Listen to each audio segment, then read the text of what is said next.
Na redu je gospodin zastupnik Davor Bernardić. Poštovani predsjedniče Sabora, uvaženi članovi Vlade. Moje pitanje postavljam gospodinu ministru Damiru Polančecu povodom nekih nedavnih medijskih izjava. Izjavili ste da za krpanje, odnosno sastavljanje proračuna u ovoj godini neće biti dovoljno samo da se smanje rashodi, nego da planirate još povećati cijenu benzina. Izjavili ste da ćete uvesti i nove trošarine. Izjavili ste da ćete povećati cijene i u mobilnoj telefoniji i izjavili ste da ćete povećati PDV. Ukoliko tome dodamo trošak dodatne regulacije brojnih državnih agencija i namete koje imamo nove za građane u zdravstvenom sektoru, de facto je riječ o jednom setu novih poreza. Ono što mene zanima je zašto u predizbornoj kampanji ste rekli da neće biti novih poreza, a na ovaj način ih uvodite. Dakle, niste izašli pred građane iskreno i rekli moramo uvesti nove poreze, nemamo načina kako da te proračunske rupe popunimo jer ne znamo manje potrošiti, ali moramo uvesti nove poreze, nego ste govorili da neće biti novih poreza i to u predizbornoj kampanji. Ja se sjećam onih Barcelona plakata gdje je bilo nema novih poreza, a isto tako te riječi su se mogle čuti pa i od predsjednika HDZ-a i svih članova ondašnje Vlade na svim predizbornim skupovima. Evo. Hvala. Gospodin potpredsjednik Damir Polančec, izvolite.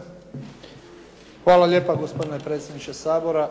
Saborski zastupniče, zahvaljujem vam na vašem pitanju, iako mislim da sam danas u odgovorima koje sam do sada davao već dobrim dijelom odgovorio na ovo što me pitate.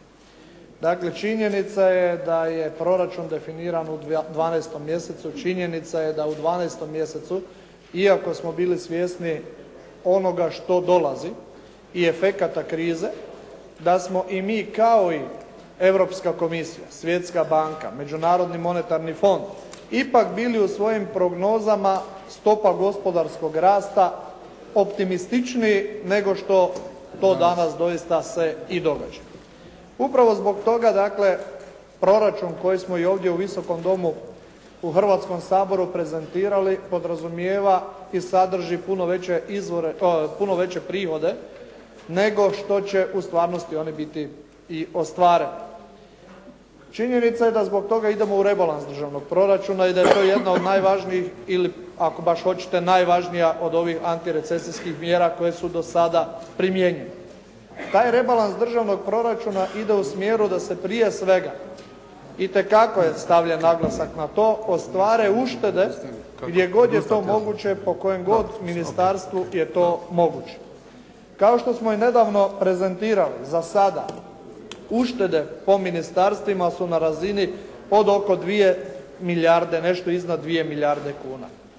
Da, bit će još razgovora i pregovora i kontakata između koordinatora gospodina Šukera, Ministarstva financija sa ostalim ministarstvima, samo s jednim ciljem, da se ostvare dodatne uštede, a to za posljedicu mora imati što je moguće više uravnotežen državni proračun, odnosno što je moguće niži deficit državnog proračuna. Ako ste dobro pročitali članak objavljen u Večernjem listu, onda ste mogli primijetiti, a ja sam i sljedeći dan vrlo jasno se očitovao o tome, da se ne radi o mjerama koje bih ja izmislio, nego o mjerama o kojima se do sada razgovaralo na Ekonomskom vijeću i uopće nije bitno s koje strane i od kojeg člana Ekonomskog vijeća koja od pojedinih predloženih mjera dolazi. Ja sam naravno član tog Ekonomskog vijeća. Dakle, govorio sam o tome kakve su sve mjere se spominjale na Ekonomskom vijeću i vrlo jasno sam rekao da će se nastaviti razgovarati o njima. Neke od njih možda će se i primijeniti, a neke od njih se možda neće primijeniti. To u ovome trenutku decidirani odgovor nitko ne može dati. Ovisi dakle o tome koja će biti razina ušteda i ovisi o tome kako će se razvijati situacija sa prihodima državnog proračuna.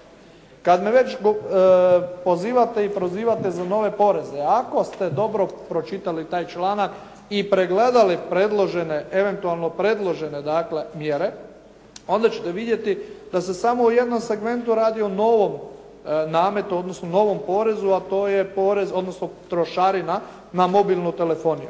Svi ostali porezi koji se tamo spominju već su sadržani u našem poreznom sustavu. Dakle, prvo i osnovno nastojat ćemo i da sad rezimiram, nastojat ćemo ostvariti što je moguće veću razinu ušteda kako bi deficit državnog proračuna zbog smanjenih prihoda bio što je moguće manji. A onda ćemo razgovarati o tome na koji način je najbolje taj deficit financirati. I o tome ćemo i ovdje i u drugim prilikama biti spremni razgovarati sa vama. Hvala lijepo. Gospodin Davor Bernardić, izvolite. Hvala. Znači, stari porezi samo povećani, jel? I jedan novi porez. Dakle, ovi stari porezi zapravo se ne zovu novi porezi, nego stari porezi, ali će biti vjerojatno nešto veći. I to su zapravo ozbiljne mjere. I evo, hvala vam što ste odgovorili da je ipak to tako. Ja ću vas podsjetiti još jednom da je 2003. ste isto tako najavili da ćete smanjiti PDV, niste ga smanjili, a 2007. ste rekli da neće biti novih poreza. Dakle, vjerojatno ste se onda šalili u predizbornoj kampanji s obje stvari. Ako je tako, ako ste se šalili, onda evo, hvala lijepo. Hvala.